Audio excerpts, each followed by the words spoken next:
name is Cole. Welcome to my channel. Today we are talking about Chopin's Etude Opus 10 No. 1 in C major. If you like this channel, be sure to hit the like button and subscribe, and stay tuned for new videos. I update every Friday with a video about a piece of repertoire or some other interesting topic about piano or piano playing. Also, if you would like to support this project, please consider either making a monthly pledge through www.patreon.com/independentpianist, or you can also make a one-time donation through PayPal.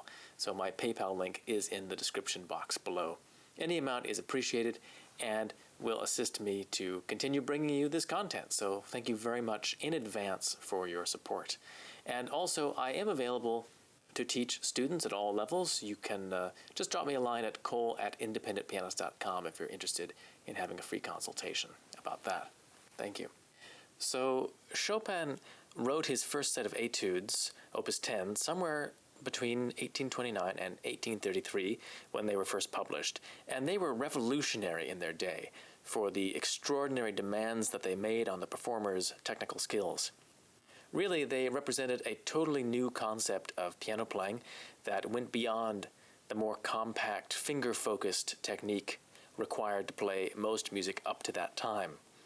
The technical horizons that were unlocked by this opus and by the following 12 etudes in Chopin's Opus 25 was the fountainhead to almost all other later technical developments on the keyboard that involved standard playing techniques. So, although virtuosi like Liszt, Alkan, Godofsky, and Busoni added more polyphonic complexity and expanded the orchestral-like color of the piano and their writing, the basic materials can all be found in Chopin's etudes. And Chopin's etudes themselves also rest upon the foundation of centuries of piano technique. They simply expand this foundation in extraordinary ways. So, taking this particular etude as an example, this etude is an arpeggiation study for the right hand, and as is common in etudes, the same figuration is continued throughout the entire piece.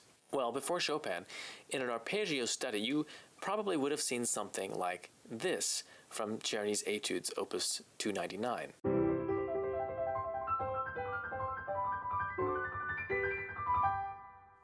And in that study that we just heard, you have arpeggios that span a major chord, an octave major chord, moving up the piano position by position. Well, the thing that Chopin did was to write his arpeggios so that they expand the stretch of the arpeggio to a tenth instead of to the more normal octave. And it's worth pointing out that it was even more rare in those days than it is now to find someone whose hand actually would stretch a tenth comfortably. However, I have heard pianists whose hands can barely span a ninth play this etude absolutely brilliantly. And that is simply because Chopin was one of the first to realize that flexibility and freedom in the wrist and arm could help the hand to span wide intervals with great relaxation, and several of his etudes take advantage of this new idea. The so-called Aeolian Harp Etude, Opus 25, No. 1, is another such etude. So what we're talking about in this regard is this kind of side-to-side movement of the wrist and also lateral movements of the hand. And these two things are being used simultaneously in an etude like this one to allow the pianist to cover the wide stretch without having to actually hold the hand extended. And in a way, it is almost easier to play this etude if you have smaller hands, because you will not be tempted to try and stretch the 10th chords over the course of the whole piece. And instead, you must make full use of your wrist and arms to navigate the arpeggios. And that's really important that you do that, because Chopin is quite unforgiving about how he writes this piece. And as the harmonies move to more and more distant places from C major, he asks the pianist to navigate very uncomfortable chord shapes involving awkward combinations of black and white notes. And the only way to successfully navigate these passages is by fully using a flexible wrist and arm. Otherwise, you're going to be so tense and tight by the end of the piece that you'll never make it to the end of the piece. Now, of course, all this technical wizardry wouldn't be worth anything if it wasn't for the fact that the music itself is breathtakingly beautiful.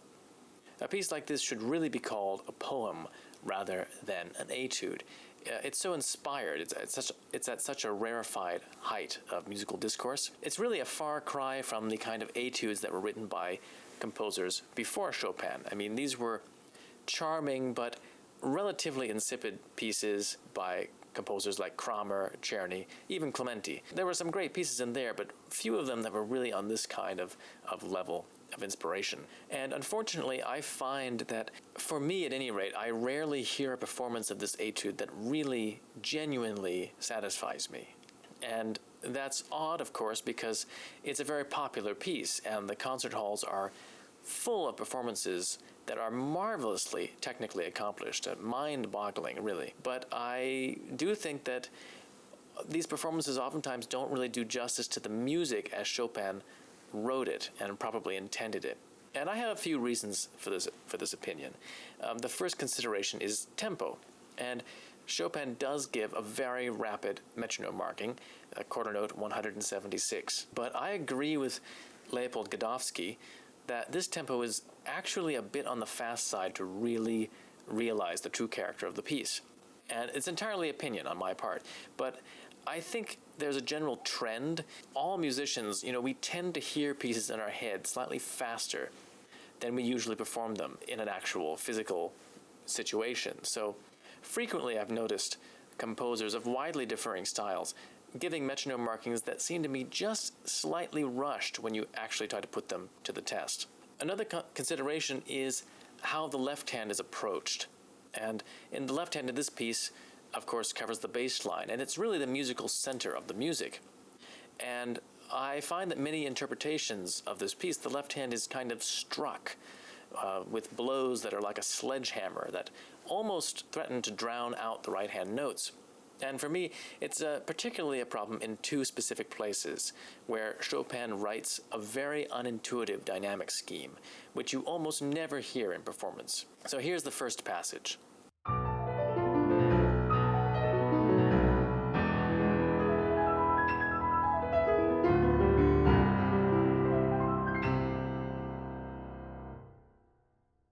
And generally, people play it just like that. They insert this kind of bombastic crescendo right in the place where Chopin actually marks diminuendo.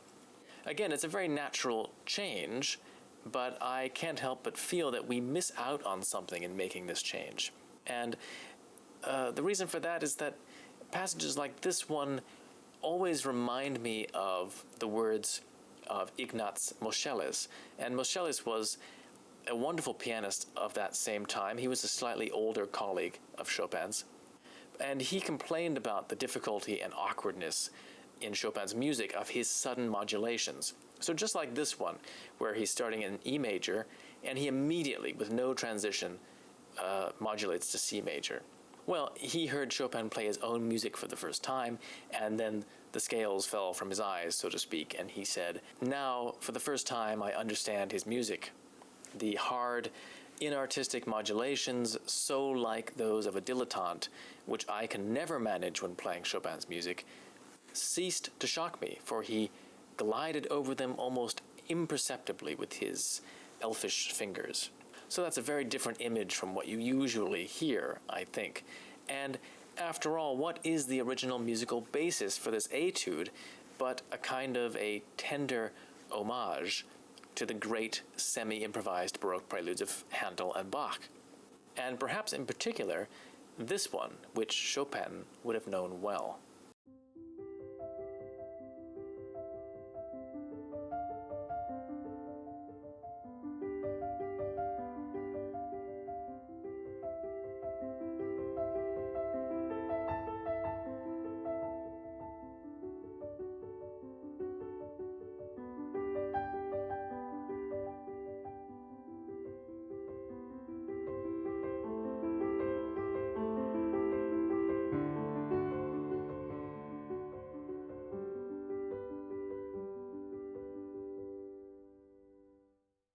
So, coming from this starting point, it seems to me much more appropriate to maintain a certain aristocratic poise and to refrain from excessive bombast in this particular etude.